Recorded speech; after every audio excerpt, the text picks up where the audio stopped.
Union. It's got to do with this area of the world that has been the focus of the contention ever since the Scripture was written. The land that God promised who? Israel. You go back and you read about these folks, and weren't there a ton of Gentile nations in the land that Richard made mention to yesterday that they had to remove out? So all these nations that are surrounding Israel are going to confederate themselves together. This 10 confederated nation of the Antichrist is going to go out and seek to wipe the name of Israel from the face of what?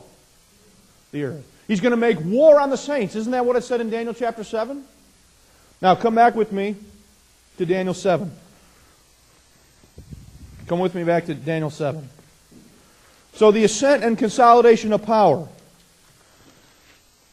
Now, we know from the verses that this little horn is the man of sin. He's going to be the one that is going to pull this off. Verse 24, and the 10 horns out of this kingdom are 10 what? Are 10 kings. I'm sorry. Let me start over. Verse 24. And the 10 horns out of this kingdom are 10 kings that shall arise. Notice, and another shall arise what? After them, and he shall be diverse from the first, and he shall subdue what? 3 kings. Now what is this individual going to do? Verse 25. And he shall speak great words against who? The Most High. And he shall wear, I like how this says this, he's going to wear them out. He's going to wear out the saints of the Most High and think to change times and laws, and they shall be given into his hand until a times, and a dividing of what? For 3.5 years, the nation of Israel is going to be subject to this individual's desire to do what? Erase them. And he's going to do it with a confederation of 10 kings and 10 nations that have all aligned themselves under his authority. And how does he do it? Verse 24, notice what it says. You've got 10 kings, and then another one is going to what? Arise after them, and he shall subdue what? Now, I've thought about a good way to try to illustrate this for you. How does this work? And this is the best thing that I came up with here. Okay? These 10 lines are symbolic of the 10 what? The 10 kings. Okay? After that, another one is going to arise, and this is the king of fierce countenance. This is the little horn. This is the Assyrian. This is the man of sin. He's going to rise after the 10. And then verse 24 says he's going to subdue how many? So this individual is going to subdue 3 of these kings under his authority. That's what the verses say, right? And then, by virtue of the fact that 3 of them capitulate to his authority, the rest of the 10 are all going to align themselves with who? The Antichrist, the man of sin, the son of perdition. This is how he ascends to power. This is how he becomes a worldwide dictator to pull this thing off to get to the point where he can try to eliminate the nation of Israel. And he does it under this confederation of a 10-kingdom nation that is going to be ruled over by him. Right?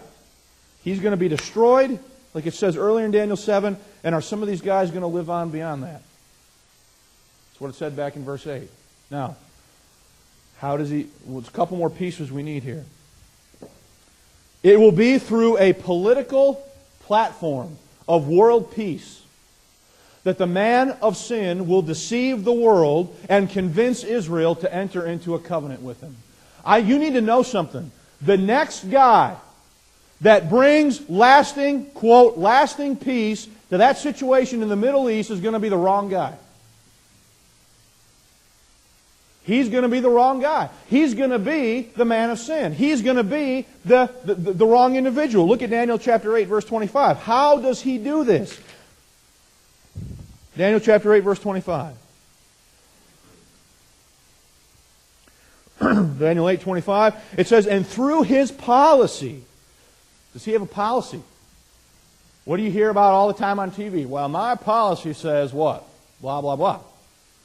So he's got a policy. He's got an agenda. He has a political agenda and policy that he is going to seek to implement. Verse 25. And through his policy also, notice, he shall cause craft to prosper in his hand, and he shall magnify himself in his heart. Look at the next phrase. And by peace shall do what? Destroy what? He's going to deceive them by a platform of peace. But what's really in his heart? Murder, war, so on, so forth. Come with me to Daniel chapter 11. Look at Daniel chapter 11, verse 21. Daniel chapter 11, verse 21.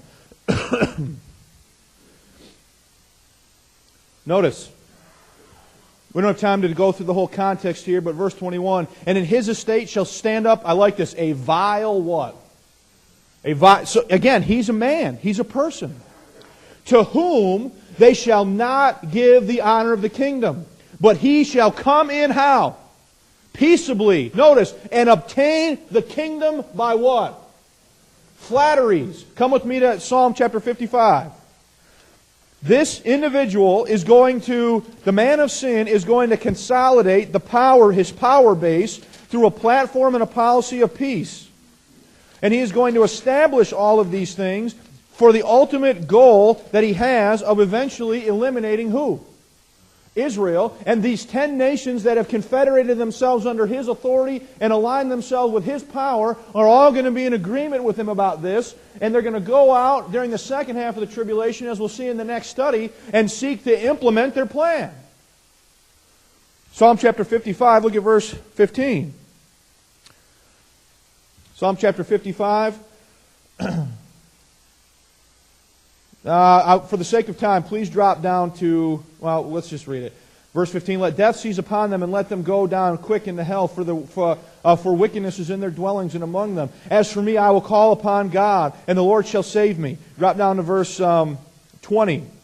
He hath put forth his hands against such as be at what? Peace with him. Notice, he hath broken his what? Covenant. There's going to be a peace covenant brokered and established by this man. Verse 21. Notice, the words of his mouth were smoother than what? The Antichrist is going to be a smooth butterman. You're going to be a smooth guy, sweet talker, tell people what they want to hear, get it done. Look at, the words of his mouth were smoother than butter, but what was in his heart? War was in his heart. And his words were softer than oil, yet they were what? So how does he amass this kingdom, this authority? He does it through a platform of peace to hide his true agenda, to get people to agree, to go along with what it is that he wants to accomplish. Come with me to Daniel chapter 9.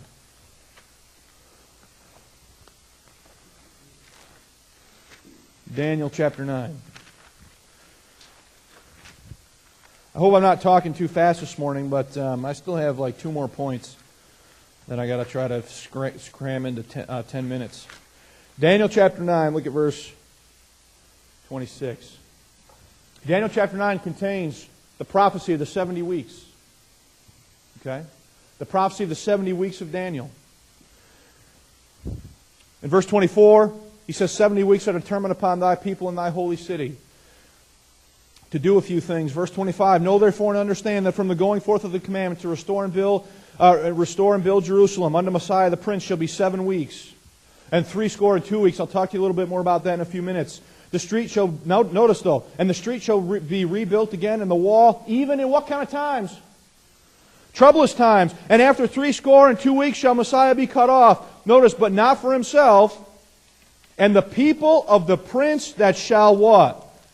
Come, shall destroy the city and the sanctuary, and the end thereof shall be with a flood. Notice, and unto the war desolations are what?